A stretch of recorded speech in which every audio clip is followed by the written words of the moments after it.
अगर नाम चल रहा है तो कोई ऐसा ज्ञान नहीं है जो आपके हृदय में प्रकाशित न हो जाए, पर इस पर विश्वास नहीं होता। अनुस्मरित, एक भी क्षण व्यर्थ मत करो, सबका सार है भगवत स्मरण। श्यामा श्याम के चिंतन में डूबे हुए हैं, नाम चिंतन, मंत्र चिंतन, वाणी गायन, अंदर ही वाणी गायन से शांत। तो बोले फिर क्या होगा, इसका परिणाम क्या होगा? फिर आपको कह रहे हैं जैसे योग मार्ग में होता है, शब्द कमलों का वर्णन आता है, कुंडलनी जागरण, कई तरह की योगिक चमत्कारमयी वृत्तियां वर्णन योग ग्रंथों में आता है।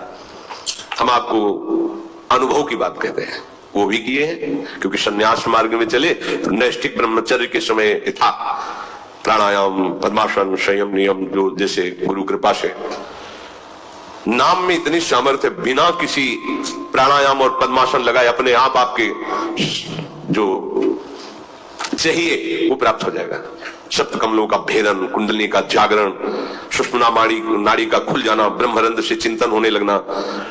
आप जब अच्छे से भजन करोगे तो आप देखोगे यहाँ हल्का सा दर्द शुरू हो जाता है, ये आज्ञा चक्री कुतकुताहट से मीठी मीठी दर्द। जब आप अच्छे साधक होगे तो, अगर आपका ब्रह्मचर्य ठीक नहीं तो ये सब कहानी है, ये फिर केवल कथा सुन लो। अगर आप ब्रह्मचारी हैं, संयमी हैं और आप नाम जापक है तो आप देखना हल्का सा यहाँ आज्ञा चक्र में एक मीठा मीठा दर्द। वो ऐसा नहीं कि दुखद हो, पर वो एक ऐसा है, यहाँ एक वो शब्द है, जब यहाँ शुरू होगा तो आपकी दृष्टि जो है वो एकाग्र होने लगेगी, नाशाग्र, बिना नाशाग्र किए वो ऐसा भार पड़ता है आनंद का कि नेत्र अपने आप ऐसे अर्धनिमीलित नेत्र होने लगते हैं। और फिर मंत्र यही ऐसे जैसे ऐसे प्रकाशित होता रहता है, बार बार बार बार। उसके आनंद का वाणी की सामर्थ्य नहीं, कोई योगिक क्रिया नहीं, कोई पद्मासन नहीं, पैर पहले बैठे, सोफा में बैठे, कैसे नाम चल रहा ना, इतनी हीट पैदा हो रही, ऊर्जा शक्ति आध्यात्मिक, आज्ञा चक्र खुल रहा है अपने आप। ये जो सप्त चक्रों का भेदन है, बिना किसी प्रयास, हम ये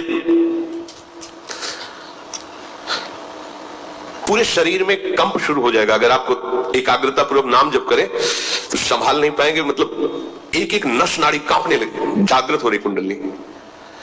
नाटक करने की जरूरत नहीं है, इसमें नाटक नहीं होता। जैसे आए थे कि भाई कुंडली जागृत हो, जैसे किसी को भूतावेश नहीं होता हो, ऐसे ये बहुत गंभीर मुद्रा होती है, संभाल रहा है बस शांत एकदम भगवदाकार जागृत हो रही।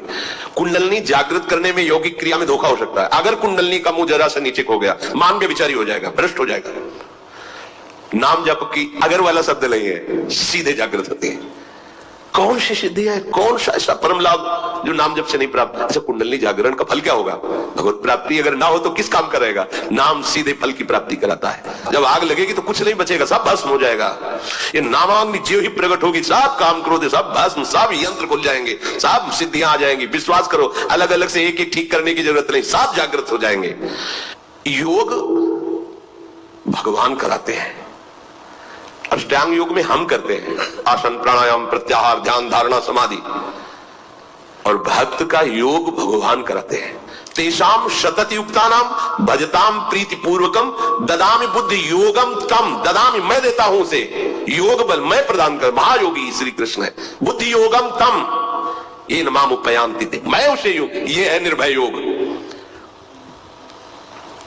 सच्ची अगर कभी योग के मार्ग में कदम रखे अष्टांग योग में, तो पहला सूत्र याद कर लीजिए, अगर ब्रह्मचर्य नहीं तो आग से खेलना होगा। पद्मासनों में बैठा प्राणायाम करना और कहीं कुंडलनी आज जागृत की वृत्ति और ब्रह्मचर्य छीण, तो आगे चलकर ऐसे भयानक रोगों से ग्रसित हो जाओगे जो आपका जीवन जीना मुश्किल हो जाएगा। ये हम बड़े बड़े योगियों से गंगा किनारे मिले, बहुत ऐसे काहे को झंझट में फंसे। अरे राधा राधा राधा राधा राधा राधा, भाव कुभाव न खाल सहु, नाम जपत मंगल दिशि दसहु। पर वो अहम को इसमें पुष्टता नहीं मिलती ना, उसमें मिलती है 4 घंटे पद्मासन में बैठता हूं, ये मैंने ये जागृत किया, मैंने वो जागृत किया, तो है शब्द है के अंदर ना, स्वरूप का थोड़ी बोल रहे हो, तो अहम धर्म से ही तो है ना, अभी बात नहीं बनी। असम प्रज्ञात विचक्षणा समाधि में पहुंचा हुआ ही ये सब त्याग कर। और ये समाधि प्रेम समाधि के आगे लघु है, और प्रेम समाधि के लिए पद्मासन की जरूरत नहीं है, राधा राधा की जरूरत है। राधा राधा राधा। उद्धव समस्त योगों की ज्ञाता है, पर प्रेम योग का ज्ञान नहीं है। जब गोपी जनों से मिलते हैं तो कहते हैं तुम हमें योग सिखाने आए हो, तुम कुछ नहीं समझते कि योग किसको कहते हैं। जब गोपी गुरु बोली तो उद्धव शिष्य घुटने टेक दिए कि अभी तुम खुद नहीं समझे कि किसको योग कहते हैं, अभी योग क्या जानते हो, तुम श्री कृष्ण के समीप हो तो तुम अपने को योगी समझते हो। देख या रोम रोम में श्री कृष्ण समाया हुआ है। वो दशा देखी कि लोट पड़े चरणों में।